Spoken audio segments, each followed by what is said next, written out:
if you could control the flow of the accounting data starting January 1st, and you can do it under the control of you're going to have access to everything you need when you need it to close those books every month, then doing the tax return is easy because you've been in it every month. You know that the numbers are real. I mean, for crying out loud, how many times if you go to a tax accountant and you've been doing your books internally in your own company, do you think he trusts those numbers or she trusts those numbers? No. Welcome back to the latest episode or the next episode of Strategy in the Virtual Controller, where I, Damien Grayted, my co-host, Penny Breslin, we sit down and we discuss what's happening in accounting and bookkeeping firms and identify opportunities for accounting firms and bookkeeping firms to change that organizational structure, change what they do, change their reason for being in business. And hopefully we share a couple of the mistakes that we've made along the way so that our avid listener doesn't fall into the same traps that we've either made or that we've seen working with firms around the US and around the world. Penny, how are you today? Awake. Now, Penny, you were literally in Chennai this time, well, probably at the start of this week. You're in Chennai. Yeah, I left Chennai Tuesday morning, Chennai time. And so it's Thursday afternoon. Yeah, Monday afternoon, US. Anyone that's done that international dateline type thing, you leave on a Tuesday and you arrive on a Thursday and Wednesdays just disappear or something similar. It's the other way coming back. Right. I leave on Tuesday and I get home on Tuesday. Yeah. But I've actually been in the air for 21 hours. Yeah. Now, Penny, that was the first time you've been to Chennai since 2019 or early 2020 before the pandemic? No, since I got back in January of 2020 and my older sister who worked in epidemiology and virology called me and said, you know what you just went through? And I went, no, but it was weird. And it turned out because I was in Hong Kong time. Yeah. What was just sort of quite interested, what were some of the big differences that you've seen or some of the things that you were surprised not to be different? I mean, you traveled to India quite regularly to see your business partners, Shamila and Namila in Chennai. And prior to that with various companies, what were some of the differences you saw? It wasn't so much differences. Well, everything's back to normal as far as traffic and smog and pollution. But it was surprisingly, it was kind of like there was a little bit of what's different. And they were experiencing the same thing that we have here in that, and in talking to a few other business owners there, people want a remote. They don't want to work in the office anymore. And I don't blame them. My hotel is 7 kilometers from the office and sometimes it takes 45 minutes to an hour, depending on the time of day. And you could tell like in the hotel, and I've been going to the same hotel for 8 years. I mean, I walk in there, I know everybody that works there. They know me. And it was surprising how many of them weren't there this time. And so they're having a hard time filling some of their jobs. One of my partners, her husband's a manufacturer. And it's taking him a bit to, get supplies. Everything is kind of drug out just the way it is here in the United States. And then my other partner's husband works for a big international firm and they're having a difficulty with turnover and hiring and finding the proper candidates. And part of that is that just like all schools were shut down and they were on Zoom for 2 years, so were the Indians. And so there's a lot of catch up on education that is needing, and they can tell it. Like both my partners have kids who are 10 and 11.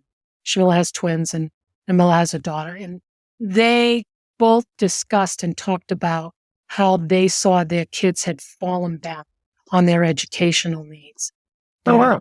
So, it was almost like I was having the exact same conversation with them as I was having with business owners and people here in the United States, which just shows you that, you know what? We're all the flipping same. We're all the same, yeah.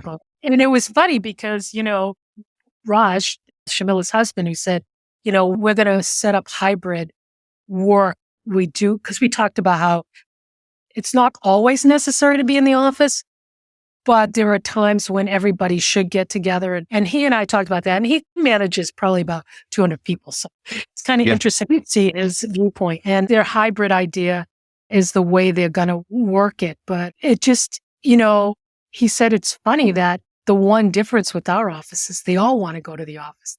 For them, it's a break. Yeah. Like the girl said, it's comfortable and there's no pressure. Going. Sometimes I feel like you're always under pressure to go, no, not really, because, as somebody said, how come they can do things faster? It's like, well, they don't have telephones. They don't have social media. They don't have anything that's distracting them. And they come in with an agenda, and the agenda is to do the work. And the kids are downstairs being looked after. The chef's in the kitchen preparing meals, and they're not worried about working overtime and shit getting home in the dark because you take care of that. And yeah, it's because you take care of it. They're comfortable. Yeah. They come in to be very focused on what they're there for. Well, and I know somebody's going to get upset with me when I say this, but on the flight over, there was another company that was on the plane and that had several employees, and they're an outsourcing company for an insurance. Anyways, I happened to be sitting next to one he was very chatty. It was his first time going to India, so he had lots of questions. But he goes, I've worked with India. And he goes, one of the things in my industry, what I find is that you'd sit there and watch them on Zooms and there'd be one woman for every 10 men. And he goes, have you ever seen this? And I said, what? And he goes, where a woman gives some information or an idea and everybody goes quiet and then turns their back to her. And then 5 minutes later, a man will propose the same thing, and it's the greatest baguette and sliced bread. And I went, oh, yes. Absolutely. The women in my office say they have a voice. And I've seen it in America, and I've seen it in Europe, and I've seen it everywhere. And I've seen it not only with just men and women, but people of different groups. It is what it is. And so you learn to deal with it and move beyond it. And eventually, hopefully, slowly change it over time. But it's fascinating. The problems are the same no matter where you go. And probably just different scale and maybe just sort of different socioeconomic considerations underpinning it. Yeah. Yeah.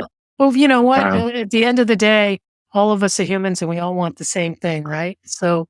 Yeah, very true. Yeah. And really enjoyed talking to Shamila and Namila and learning about what they want to do. And I thought their entrepreneurial journey was really interesting, but more exciting is what their vision for the company is. I thought that was really exciting that at 45 people, they want to 10X that. Yeah. And I found it fascinating. And I told them afterwards, I said, people ask me a lot about what it's like and what you do. And I could tell some things, but I felt like they told a part of their story that I've always known about, but I've never felt like it was my place to tell.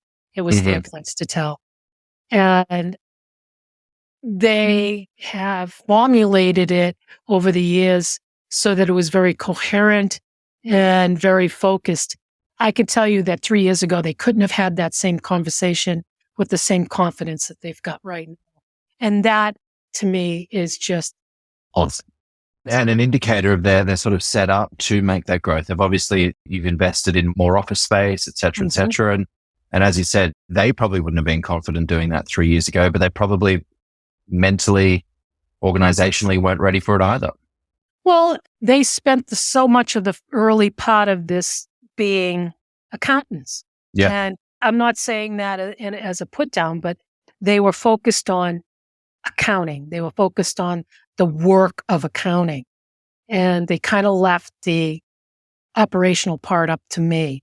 And whenever I would want to suggest a change, it was hard for them to wrap their head around it because they are basically accountants and change is difficult for them. Well, you heard them talk about how great they thought, QBO and Xero was. And, and yet 8 years ago when I said, look, you're going to have to learn QBO if you want to do this. And they're like, no, we like QuickBooks Desktop. We don't like QBO. And then a year later, they're like, we hope nobody ever comes to us with a desktop. And Xero. So, everything, all like getting an HR person in there. What do we need that for? We have these consulting firms. It's because you should not be involved in this. They should only be brought to you when they're finally on their final interview and get ready to hire. You need to step out of that process. Just different things like I said, when I made them hire an administrative assistant, I was using her and it took them a couple of months. I go, well, just give it to her. Well, she won't be able to do it. Well, just because she's not an accountant doesn't mean she's unintelligent.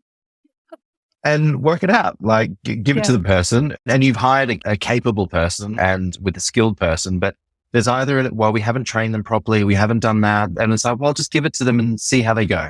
And then use that as an on-the-job training opportunity. I'm sort of becoming much more comfortable with that idea of, I used to hold on to things and be like, oh, I've got to spec it all out and I've got to be really detailed in my scoping document, my briefing document.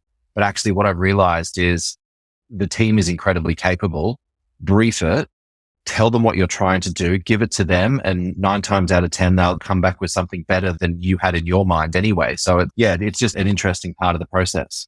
Well, yeah. And the discussion for the last 2 years, and I finally got buy-in on, was the idea that do we always have to have an accountant that we hire and train technology?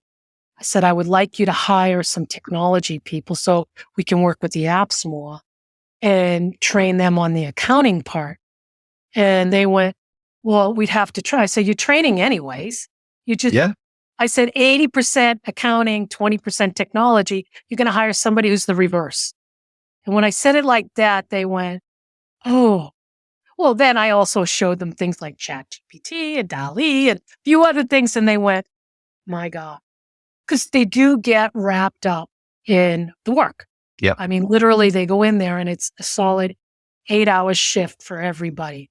Sometimes it's a little bit longer. The day before we had that party for the company, the day before that, God's grace, one of our team leads, she ended up working till 10:30 at night to finish something for a client. Definitely I gave her a bonus for that. But basically, they go in there and they're focused on accounting.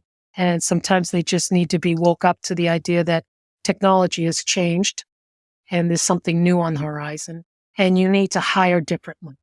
Even they do. And so basically they're getting a crash course in, it's not just the numbers, the book that you and I put together and is available at cpatrendlines.com. So shameless plug for the book that we referenced throughout the podcast. But yeah, it is very much for all intents and purposes, you are their business partner, but you're also their business coach, aren't you, Penny? Yeah, kind of, yeah.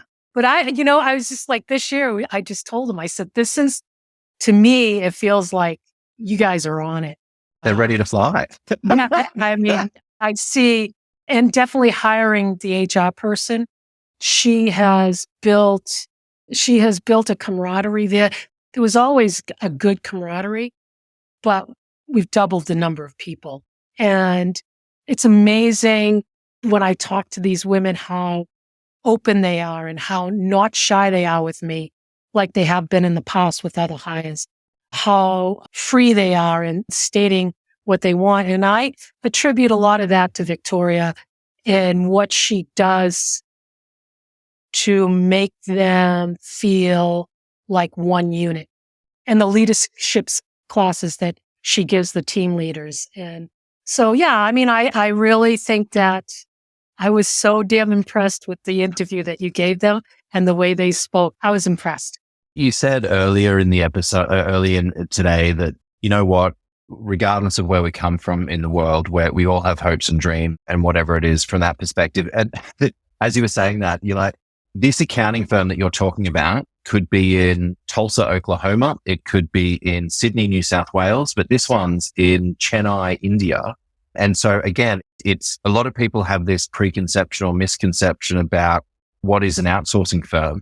But at the end of the day, it's an accounting firm, probably just like yours, with people, with technology, with process and challenges and solving those challenges. And instead of the individual client being the business client, the actual client is the accounting firm. So it's just slightly different, but same problems. And I did a shameless plug for the book, and I'll do a shameless plug for Penny and I, if you would actually like us to get involved in coaching your firm through some of these challenges, like outsourcing, put that to the side, but sort of getting clear on what you want to do with your business, where you want to take it, how to structure the team, how to get your workflow and technology really doing what the technology promises, then reach out to us on LinkedIn. We can have just an introductory chat. But again, a lot of experiences of working with firms and helping firm owners get that clarity in what they're looking for, and then someone to hold you to account at the end of the day. Penny, we didn't actually plan on having that discussion on today's episode. Any last comments there before we actually switch over to what we wanted to talk about? I think if they listen to the one before this, where the Shamil and Miller are being interviewed, that speaks for itself. And I'll find it. Yeah, absolutely. So today's episode, we were sort of strategizing and thinking around a couple of emails that have come in, a couple of things that we've seen on Twitter. Penny, I'll hand over to you because you got an email from one of your bookkeeping clients. So not one of the accounting firm clients, but one of the small businesses that you do bookkeeping for. And I know that's a small part of what you do, but I'll hand over to you and take it away. Yeah. In this case, the reason they're a client is their office is like right in front of my house. And when the owner of that particular business had a problem with his QuickBooks, my daughter said, my mom can fix it. So we helped them for a couple of years and then they sold out. And the new owner said, well, will you continue doing it? So I have.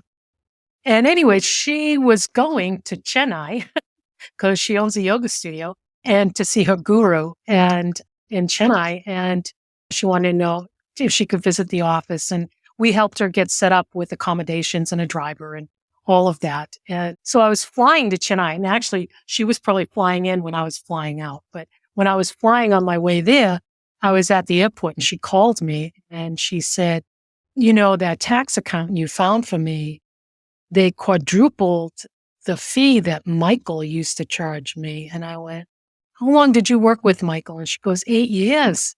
And he never raised his prices. So first of all, if you're an accountant and you've never raised your prices in 8 years, please, you might not be able to do it this tax season, but my goodness, you're doing every other accountant a disservice. Really? Sorry, Penny. So I said, so what's your problem? She goes, well, I know that this accounting firm that you gave me, I said, yeah, they've helped you get a PPP. They helped you with your earned tax credits for employee retention. They've helped you convert to an S Corp. They've done all of those things for you. Yeah. Okay. And now you're telling me, here it is the last week of January, that you would like me to find you another tax account because the last guy didn't raise his prices for 8 years. I said, you want me to tell you how I know what tax software they use. I know how much they probably spent on it this year alone. And I told her, and I said, and do you know what the price of getting a CPA who knows how to do a tax return is to work for you in this day and age? Come on, Vinita, you've been here long enough. You've seen what's going on for the last 2 years. She goes, yeah. I said, so what do you want me to do if I get on this plane to India? She goes, have a good trip. You're right. I'm going to and I'm going to pay the price. You're not paying the price. You got good quality work. And for 8 years, you didn't pay the price. And for 8 years, I told her over and over again, you need to convert to an S Corp. And this particular time, no, you don't. No, you don't. No, you don't. No, you don't. And I would say, I'd be the one telling her, separate your personal and your business. Let's put your people in a payroll system that doesn't cost you so much. I was doing all that for her because she's a good friend. But now this tax accountant's doing it for her. So, I basically convinced her of the value added. And she said, I'll write the check. But isn't it interesting that you're doing that sales pitch for the accounting firm and for this accounting firm, and this accounting firm is doing all the right things in terms of what you said, like in terms of converting them and whatnot, but they obviously haven't been able to communicate the value effectively and why all of this is important to her, that she's had to come back to you for that reassurance. And now she's okay with it. But again, your accounting firms, even though they've done all the right things, they're still struggling to communicate the reason, the value, why they're doing it, so that the client is like, oh, yeah, okay, let me write the check. And please tell me she's not writing a check. No, she's not writing a check. No, but isn't that funny? Never written a check to me in 8 years. That's for damn sure. She pays through online. Yeah, yeah. But there's so much to unpack there. First of all, you've got the accountant that hasn't raised prices in 8 years, doing probably the bare minimum, not really providing any advice to help the business owner, the client, build a better business, He save wouldn't tax, even better log service. into the QBO file when I said 8 years ago, how about if I just give you access? He said, no, Didn't you want can it. just send me the reports in PDF. Yeah, it's funny, isn't it? Well, I mean, I think at the end of the day, and we've said this in a previous couple of episodes, there are those accounting firms that are that tax business model and that's all they want to do. That's okay. But yeah, it seems as if they're doing the rest of the profession, the rest of the industry, a bit of a disservice. Yeah, and I know that he was throwing her personal tax return in free, and this account wasn't going to do that. And I don't blame him. I Yeah. don't blame him. I mean, come on. But I do think the message here is even these accounting firms that making that move into the business advisory are helping their clients set up that bookkeeping function, maybe doing the bookkeeping function, the payroll function, whatever it is. They're still struggling with that communication of here's the value that we bring. We are a true business partner. We're not a year-end compliance. We're a business partner that's making your business more successful, more efficient, more productive, more profitable. You as a business owner, helping you pay more tax by helping you make more money. But they're still struggling with how they communicate that. Yeah, and saving you in places because they know the tax code and they know you are business. And they had control of it all year. They know where it's at. In this case, I was able to give this new CPA the first thing they did. So Penny, you've been doing their books in QBO. Yeah. Can we have access? Yeah, absolutely. Here you go. So, and I've done that with 3 clients here that are local to where I am, who have us working in their QBO, who asked me for a tax account. And it's like the minute I do it, it's like, here, log in. And they go, wow, these books have been closed every month. Yeah, they're closed. There's nothing in uncategorized. They're all done. And all the documents you need are in this folder. Here, have access. You better be careful, Penny. They'll be sending you more business. I don't want, but I don't. No, I know, but I was just like, careful what you wish for. But I know I've known accountants over the years that they show the value of that tax return by saying, this is what your tax return looks like before I get started. This is what you owe. And you go, oh my God. And then they do their magic and then this is what you owe. Oh, that's a lot more palatable. Yeah. Thank you very much. You're worth what I just paid you. But also, I think, if you're listening and you like tax, but you actually understand what we're saying in terms of having really good books, it reminds me of that client of yours up in Chicago, I think, where she does the advisory CFO work. Yeah. She doesn't do the tax. She doesn't do the bookkeeping, but it's almost as if, again, different model. But if you really love the tax, but you know the value, there's no reason why you actually can't build a bookkeeping function in your office through something by partnering with Moneypenny and outsourcing it and actually being able to charge a premium for your tax services as a result of good, clean books and timely data that allows you to weave your magic, so to speak, on from a tax perspective. Well, yeah. And I think that if you have control of somebody's books from a business perspective and you have access and you can close those books every month and the reports and the numbers are correct, that means you've been collecting documents all along. And you have cloud-based access to everything. The flipping tax return becomes a slam dunk because the biggest problem with tax return is not the production of the tax return. It's the collection of the documents and when they, Blake all made a comment about that. So people are just sending out their tax organizers in February. And, and we have somebody who's outsourcing with us who, he goes, well, I'm going to get those printed next month. I'm like print out organizers and mail them. How much is it going to cost you? Why are you doing this?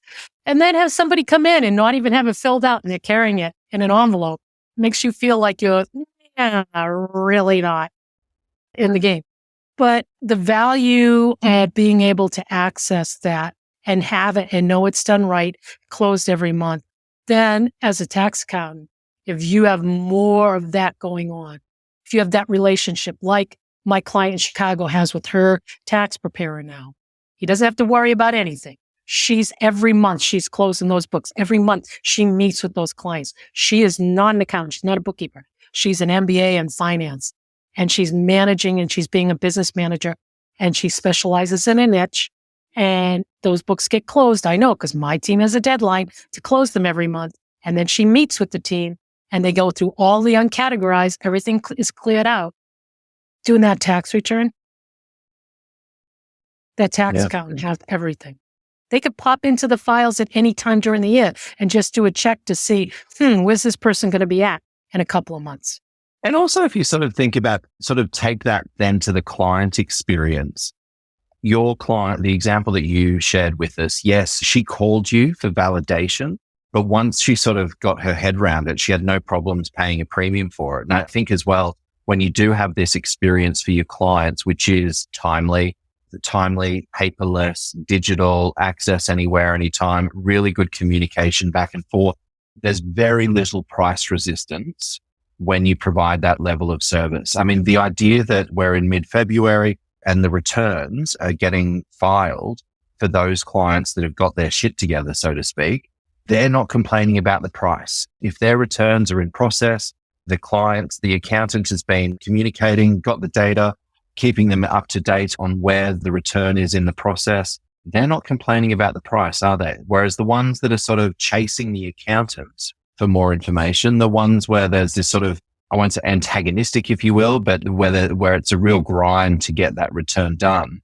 I'd imagine that that's where the disgruntled price sensitivity comes into play. But those firms that have this, closing the books, processing the information, making it available, click here, click there, here's your return. It'll be filed on the 25th of February, the 5th of March. They're not worried about the price that they're paying for that level of service. No. Well, no. And if you're getting yours done on time, you probably have a better relationship with that tax accountant than anybody else who goes on extension.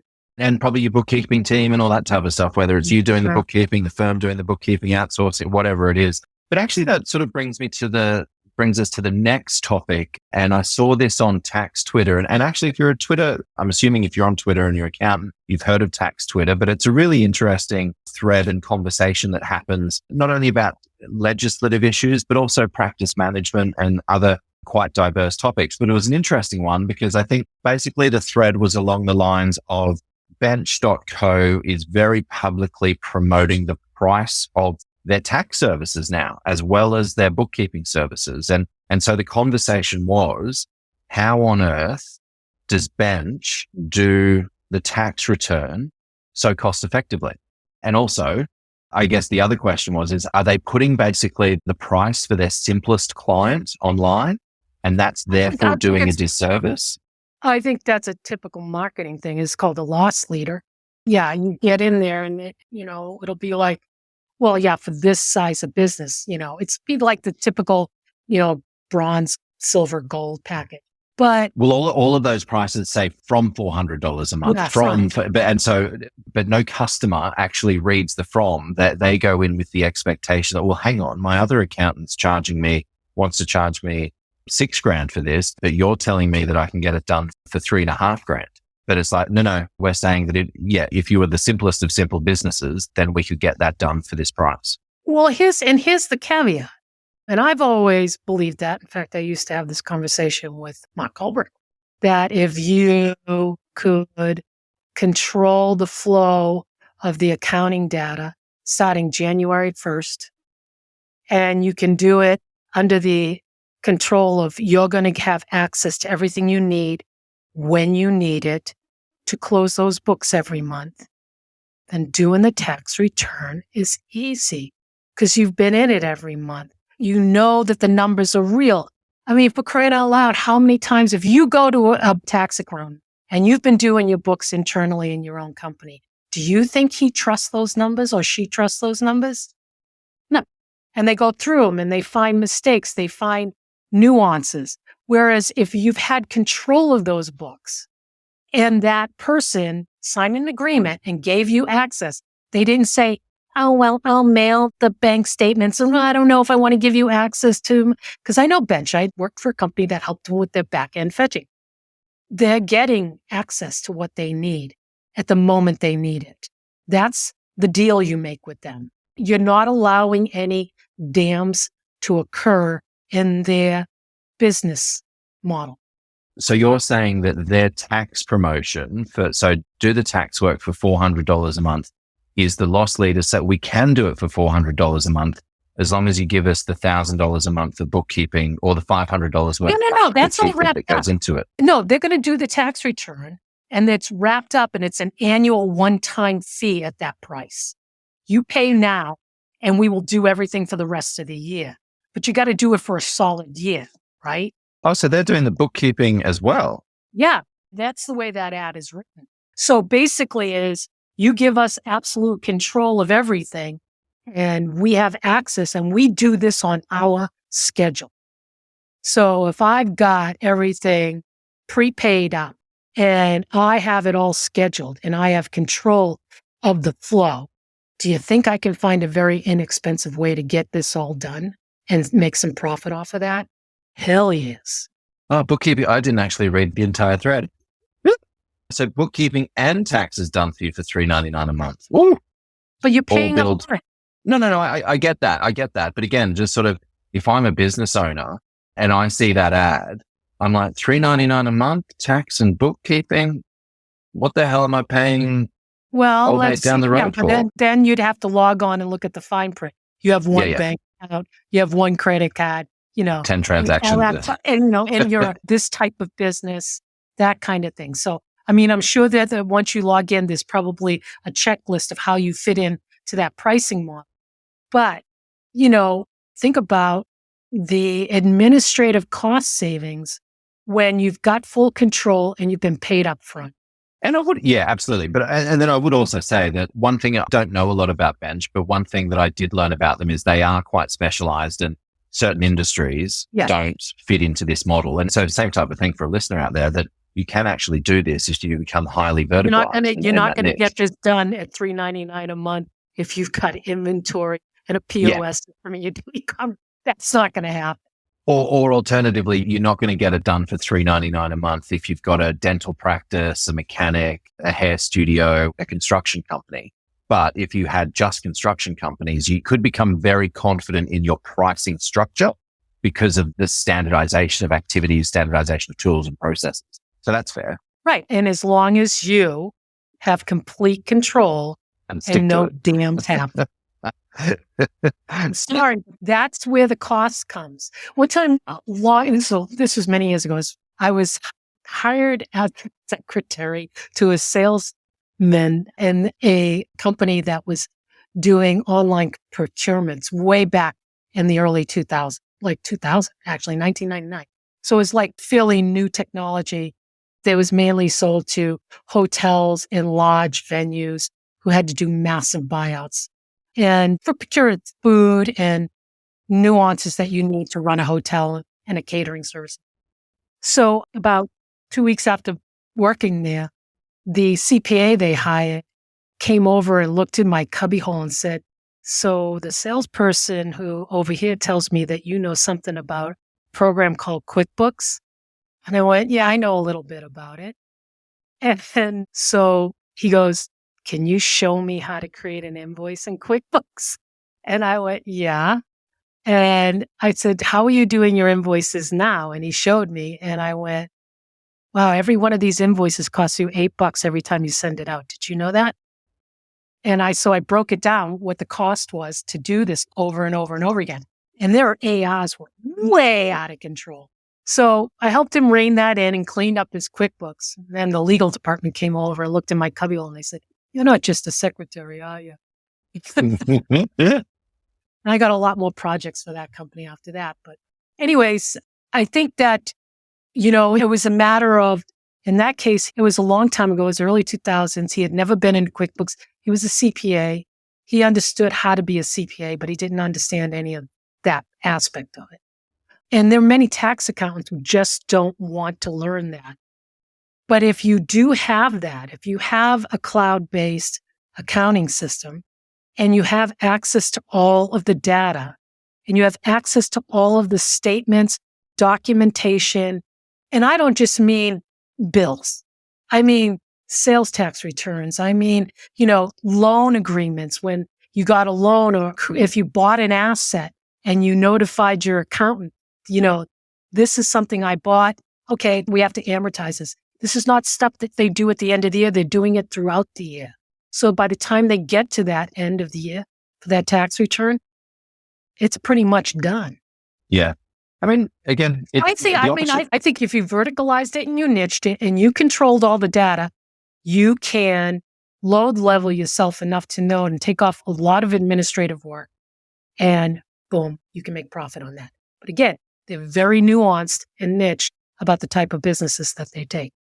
Yeah, and you have to be. And you can't say yes to anything that walks through the door. It's just not going to work, is it? Yeah. Penny, I think that's a good place to leave today's episode because I think it's really an interesting, again, as we've sort of said, I think we covered a lot where we're talking about business models and sort of how Namilla and Shamilla have set the foundation for that growth and expansion, and very excited for them over to pricing and sort of how accountants are communicating value, and then rounded out with a little bit of industry verticalization, niching, and some of the marketing tactics happening in the market. So yeah, covered a wide range of topics today.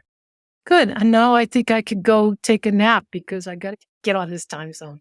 Penny, yeah, rest, recover, and look forward to catching up with you for our next episode. It might even be our episode number 50. And so listeners might actually see a change in episode number 50, but we'll see if we can get it off the ground anyway. So all right, we'll see how we go. Folks, strategy in the virtual controller. If you've enjoyed today's episode, please do leave a rating for us and a review for us. Spread the word. If you see our posts on Twitter or LinkedIn, please do share those with your professional networks as well. That'd be greatly appreciated. And yeah, any questions, any comments, anything you want to run past us, reach out to us on LinkedIn. You can find Penny Breslin, Damien Greathead. We're pretty easy to find. But Penny, we'll talk to you next week. All right. See you, Damien.